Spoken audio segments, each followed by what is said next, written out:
This is the last video of this particular semester, and if you have followed our channel right from the beginning, then you might have scored these assignment marks as your scores, right? And I'm damn sure that you will be getting 100 in this 12th assignment also.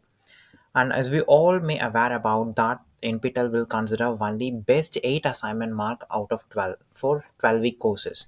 Then if we see this, if we calculate the best 8 marks is, that is 100, 1, 2, 3, 4, 5, 6, 7, and 8. If you get 100 for this one also, then you will be getting 8 as your best assignment marks is 100, that is 800. Or else if it is not 100, then we'll consider this one among this 90s, so you will be getting 790 as your best score, either 800 or 790. So this is the assignment mark calculation. As you can see here, the best 8 assignment scores is 800. So how we can calculate this? If you got 800 or 790, that will be converted into 100 format, that is divided by 8, so that you will be getting it out of 100, that is the score, and from that 25% of the mark will be considered.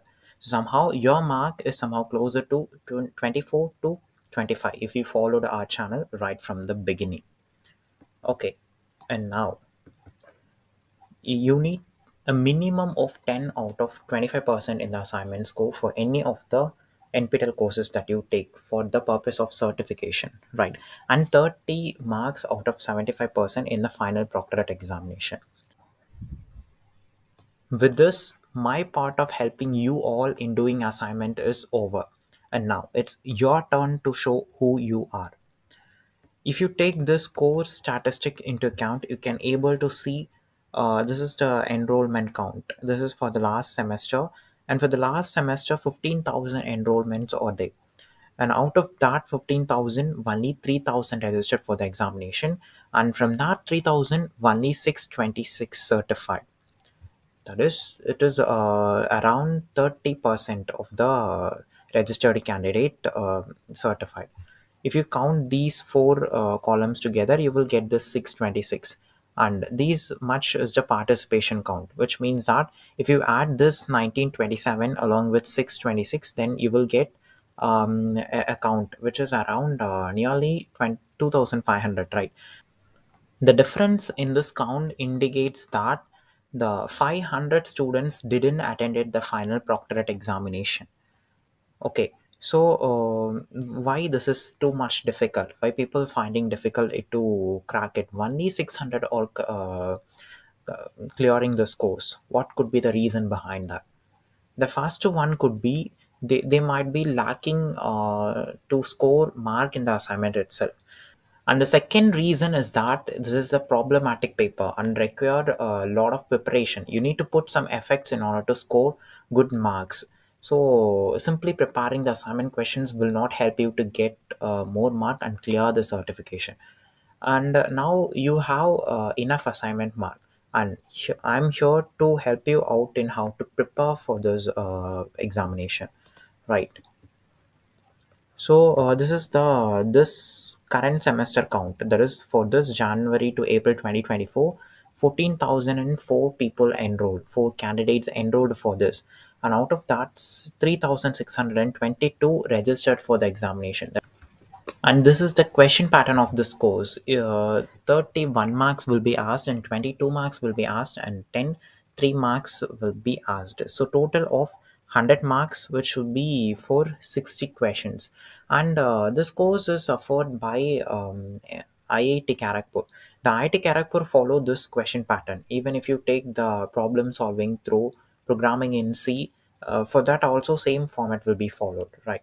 So this is the question pattern for this natural language processing also. So how you can prepare for that? My first suggestion is to watch the lecture videos, because which will help you to understand each concepts, right? If you don't have enough time to watch, then try to watch at least 9 weeks, right? And try to refer the lecture materials. If you have prior knowledge in the NLP, then you can refer lecture materials even without watching the videos, or you must need to watch the videos, right? And the third thing which will help you is watch the problem solving sessions. The course, the teaching assistants of the course will regularly conduct this problem solving session through Google Meet. Okay, which will be available in the YouTube itself. You can watch that for preparing solving problems relevant to this course, right? And the assignment questions, that is which you need to cover from first assignment to 12th assignment without leaving any part, right? So if the previous questions are available in the sense, which will be you can refer that, which will be available in the internet. You can download and can refer that. And this thing is the crucial, that is create formula charts, since it is a problematic paper, right? So you need to create a formula chart to prepare, which will be easier for you to learn. Still you have a couple of weeks for the examination, and which will be easier for you to refer further, right? So please create a formula chart and write down all the formulas from the week 1 to week 12, right? And as I discussed earlier, is the question pattern, right? So what kind of questions will be asked for 1 mark, 2 mark, and 3 mark? Let's see them in brief. And this question was exactly what asked for me in the previous semester, right? They had provided this option, that is, the man saw the boy with the binoculars and hole found in the room wall, police are looking into it.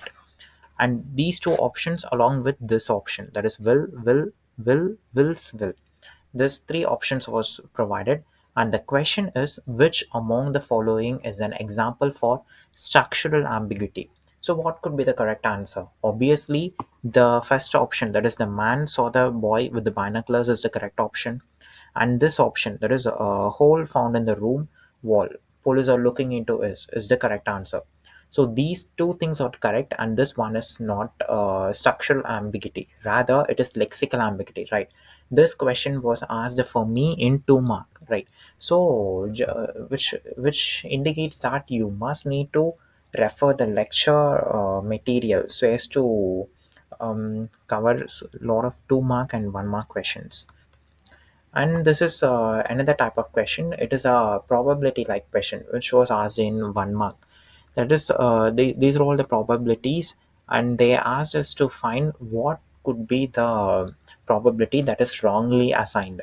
If you count this probability, there is 50%, right? And this is 35. So 85%. And D and E are equivalent to 10, which means that D is 10 as well, E is 10. So 20%.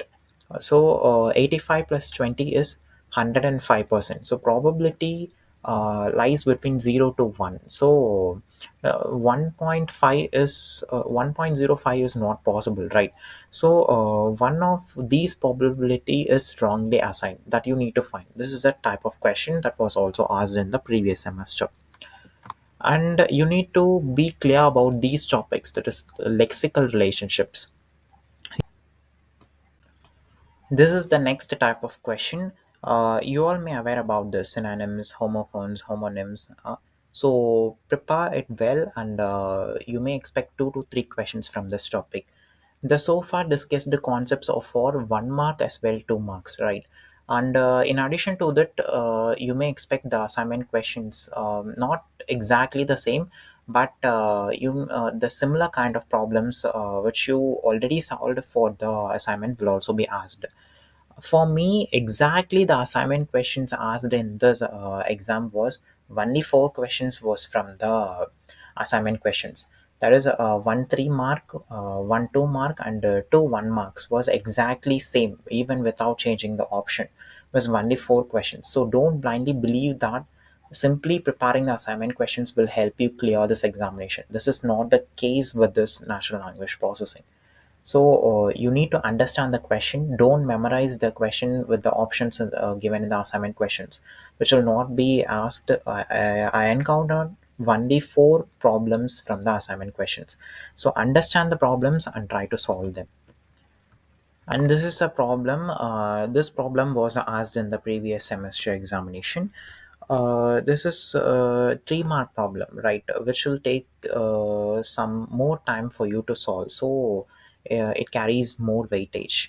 And also, if you look at this problem, this one which you got exactly in the week level assignment, this is also this kind of problem was asked in the last semester. It will also comes under 3 mark questions, which will take some time for you to solve and arrive at the correct solution, right? And these questions are like fill in the blanks questions. These questions will not have any options. For this question you can see the options, right? And some questions may have the fill in the blanks type. So there you might encounter only a box wherein you need to fill the values exactly. Okay, the type of questions are multiple choice question, multiple select question, and fill in the blanks for this particular natural language processing. Okay, and as I discussed earlier, this is the core statistics for the natural language processing, and many are finding difficult to crack this course. And now I'm here to help you guys in clearing this course. As I discussed earlier, this is the count, and if you see this count from the past data, we can tell only 25 to 30% of the people taking this course or clearing this course. So for this time, 3,622 registered for the examination. So we can expect around 900 to 1,000 will clear this examination, right? And let's change this history together by clearing this examination, right? I expect everyone who is watching this video to clear this examination, and my best wishes for you all to clear this successfully clear this examination, and we'll see how many of you will clear this examination. Thank you, guys.